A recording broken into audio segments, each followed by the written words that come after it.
तीसरे हफ्ते में दो चीजें तो साफ हो चुकी हैं, इस पर अब कोई डिबेट नहीं है। अमेरिका यह युद्ध नहीं जीतने वाला है, not by a long shot. और नंबर दो, ट्रंप के पास कभी ना कोई प्लान था ना प्लान है। अब क्या किया जाए ईरान के साथ, अगर आप उससे पूछोगे तो आपको अब्बा डब्बा जब्बा ही जवाब आपको मिलेगा। और अब तो ट्रंप के पास ना ऑप्शन रह गए हैं ना दोस्त रह गए हैं, और अब तो समय भी निकला जा रहा है। डॉलर $100 प्रति बैरल ऑलरेडी क्रॉस कर चुका है, और 120 150 भी इंपॉसिबल नहीं है अगर स्ट्रेट ऑफ हॉर्मूज को ना खोले।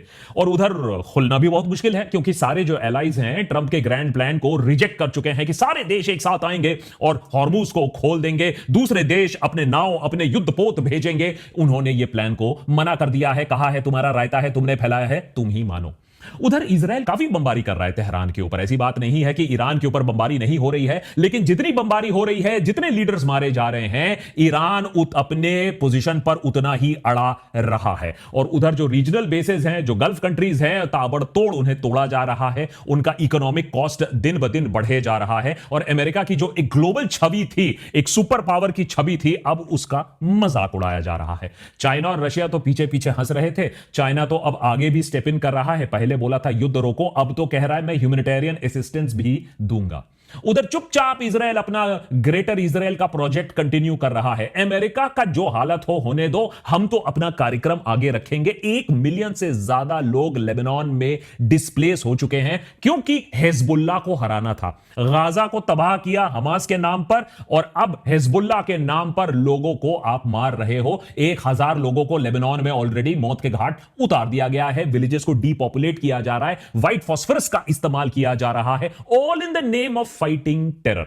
इस सब के बारे में बात करेंगे कि किस तरीके से यह युद्ध तीसरे हफ्ते में चल रहा है। लेकिन पहले हॉर्मूज के बारे में बात करना बहुत जरूरी है। बैड न्यूज फॉर अमेरिका, क्योंकि अब ईरान ने जो किया है कि अपने तट से जो दूर के इलाके हैं, जो पानी है, डीप वाटर्स है, उनमें माइन बिछा दिया है। इसका मतलब है जो शिप हॉर्मूज को क्रॉस करेगा वो ईरान के कोस्ट के पास से जाएगा, अपने आप को अनाउंस करके जाएगा, परमिशन लेकर जाएगा। और अगर परमिशन नहीं ली, ही अटैक हो सकता है, बिना पानी में गए शिप को तबाह किया जा सकता है। तो ईरान ने अब यह बोल दिया है कि आज अगर डोनाल्ड ट्रंप बोल भी दे कि मैं सीज फायर करना चाहता हूं, मैं पीछे हट रहा हूं, स्ट्रेट ऑफ हॉर्मूज को नहीं खोला जाएगा जब तक एक लास्टिंग सेटलमेंट ना किया जाए। तो क्लियरली अभी जो दूसरे देश कोशिश कर रहे हैं कि हम खुद बात कर लें, भारत ने बात किया है, पाकिस्तान ने बात किया है, यूरोपियन देश भी बात करना चाह रहे हैं कि भैया हमारे टैंकर्स तो जाने दो, हमें कोई मतलब नहीं है अमेरिका से।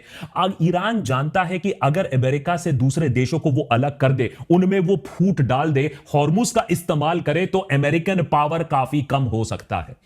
उधर अचंभे की बात यह है कि गल्फ देशों के ऊपर जब बम गिरता है तो वो बहुत चिंतित होते हैं, लेकिन रॉयटर्स यह रिपोर्ट कर रहा है कि गल्फ देश चाहते हैं कि अमेरिका ईरान पर बमबारी ना रोके, क्योंकि गल्फ देश जानते हैं कि अगर ईरान इस बार बच गया तो उन पर हमेशा दादागिरी रहेगी, उनको हमेशा कंट्रोल किया जा सकता है।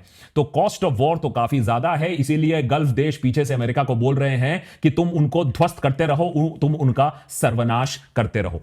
लेकिन अगर यह युद्ध और खिंचता है, सोचिए 2 महीने खींचता है, तो गोल्डमैन सैक्स के अनुसार इस तरीके की तबाही होगी। कतर की जीडीपी 14% नीचे, कुवैत की जीडीपी 14% नीचे, सऊदी अरेबिया 3% जीडीपी नीचे, यूएई -5%। माने जीडीपी सिर्फ स्थगित ही नहीं होगी, माइनस में चली जाएगी। अगर आप बात करें इंडिया की भी तो 0.5 to 1% जीडीपी नीचे होने की बात है। और अगर अमेरिका की नेवी अब एंटर करती है स्ट्रेट ऑफ हॉर्मूज, तो ईरान ने यह तो तय कर लिया है कि किस तरीके से एक किल बॉक्स को किया जाएगा तैयार, और सारे युद्धपोतों को नीचे तबाह कर दिया जाएगा।